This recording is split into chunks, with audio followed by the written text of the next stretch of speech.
Hello everyone. In India, there is significant advancement in the field of medicine, but due to lack of dedicated hospitals, people suffering from multiple disorders have to shift from one hospital to another.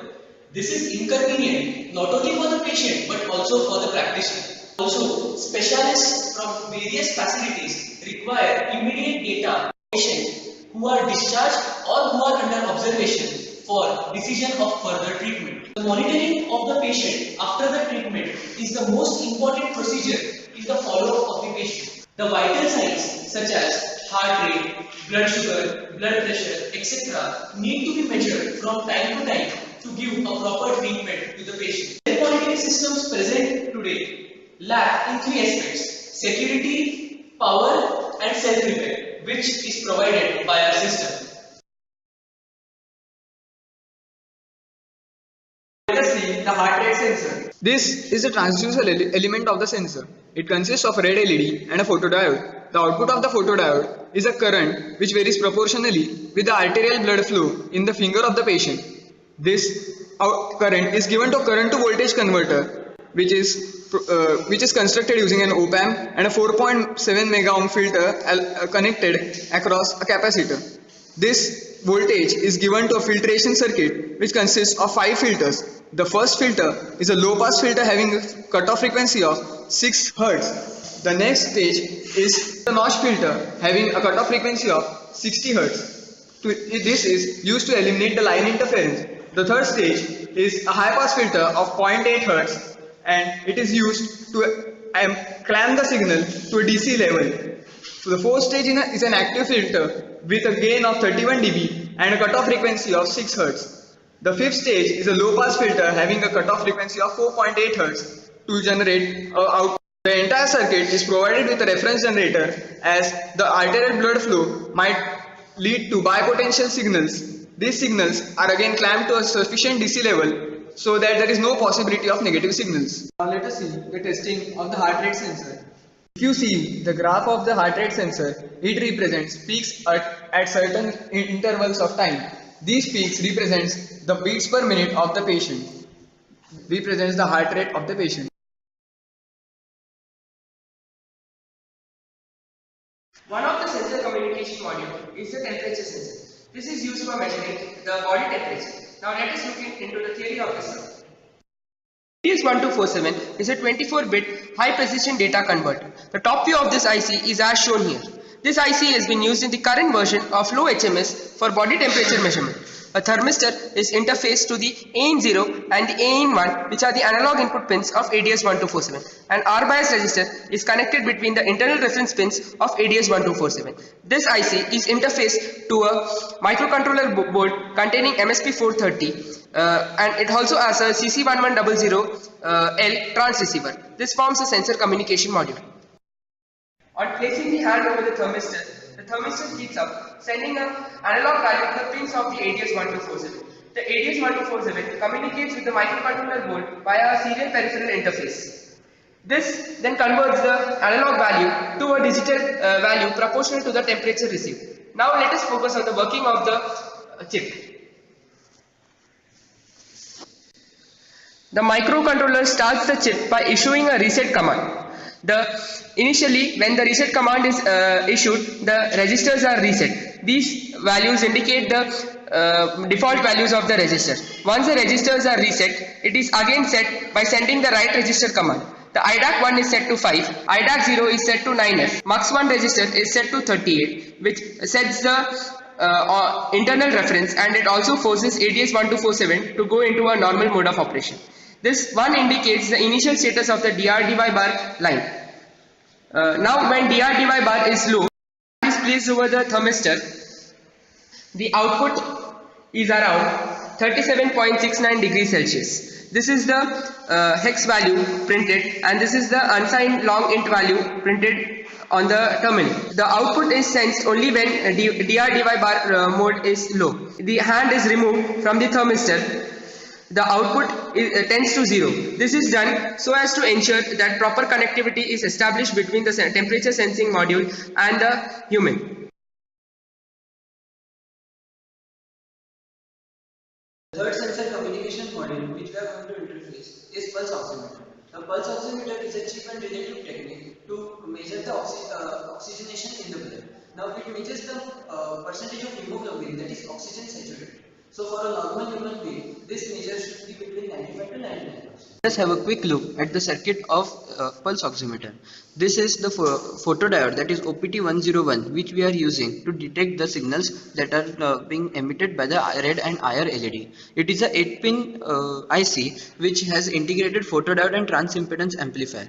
The reason behind this integration is that it helps to eliminate the problems such as leakage current, noise pickup and gain peaking due to stray capacitance. These problems are will obviously be found in the sensor module circuit because we know that the biosignal has very less amplitude and are very likely to be superimposed by noise and humming sound.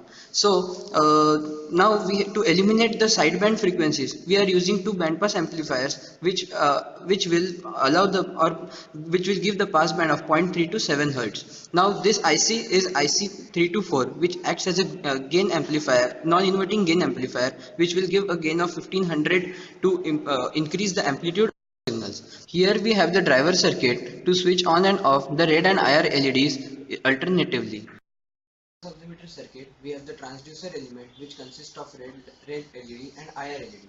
The red LED emits red light which will be absorbed more by the deoxygenated blood, while the IR LED light will be absorbed more by the oxygenated blood. The reading of the pulse oximeter is then obtained by the relative absorption ratio of the red light and IR light. Now, to achieve this, we will be alternately switching on and off the red and IR LEDs at a very fast rate. Now, when I have not placed the finger on the diode, it shows that place your finger. Now, when I put my finger, it gives the reading as SpO2. Value is, as you can see, the value is between 95 and 99%. So, this is the normal human SpO2 value which is given by the pulse oximeter.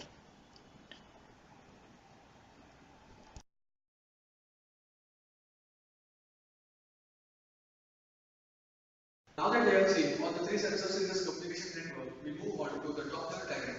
This consists of three sensors for each patient so that there is one hub connected to three sensors each. Every hub corresponds to one main router and the main router corresponds to one main server. Now we convert this top level diagram to a system level block diagram. Root level consists of three sensors for one patient and two for another. Every sensor has a base of MSP430G2 launchpad and a CC110L transceiver booster pack, which are both manufactured by the Texas Instruments. The main function of every sensor is to collect the data from the transducer and then send it to the hub. The hub collects the data from all the three sensors, forms a packet and then sends the packet to the primary router. The main function of the primary router is to route the data from both the hubs to the main server. The server is connected to a workstation to which only the doctor is given access. Data flow of this communication network is from the server. The server pings the router after a particular delay. The router then pings each of the hubs in the polling algorithm, whereas every hub then pings the corresponding sensor nodes. The handshaking in this network is such that the hub waits for a ping from the primary router, and only when it gets the ping, it then pings the corresponding sensor nodes. The router consists of an MSP430 F5529 launchpad and an CC110L booster pack.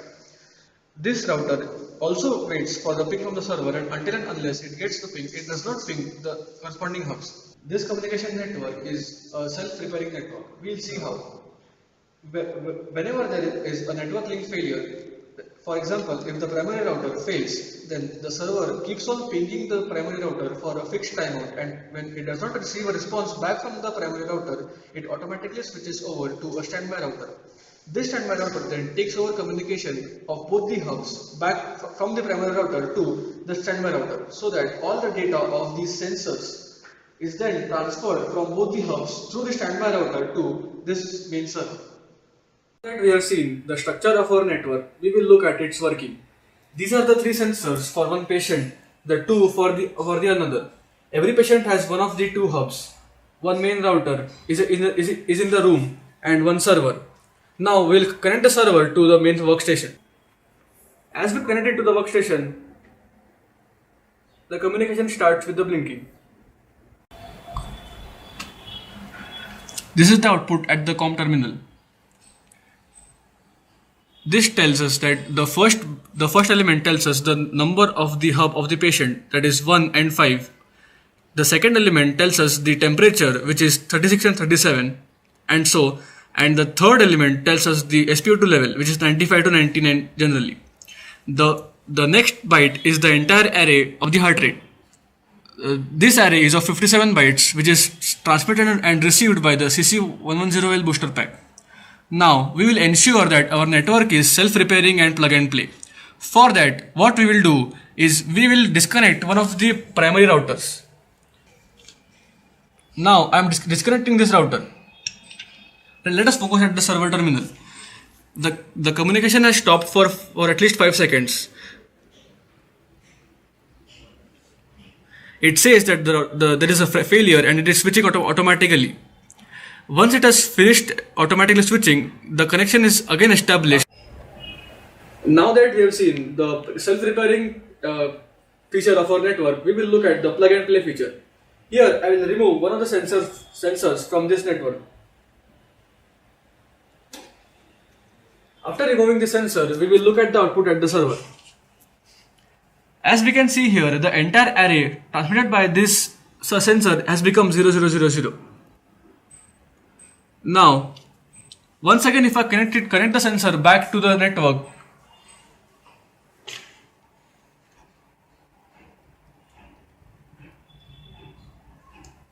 now we'll see the output again. As we can see, the sensor has connected back into the network and the data is sent very efficiently. So we can conclude that our network is self-repairing as well as plug and play.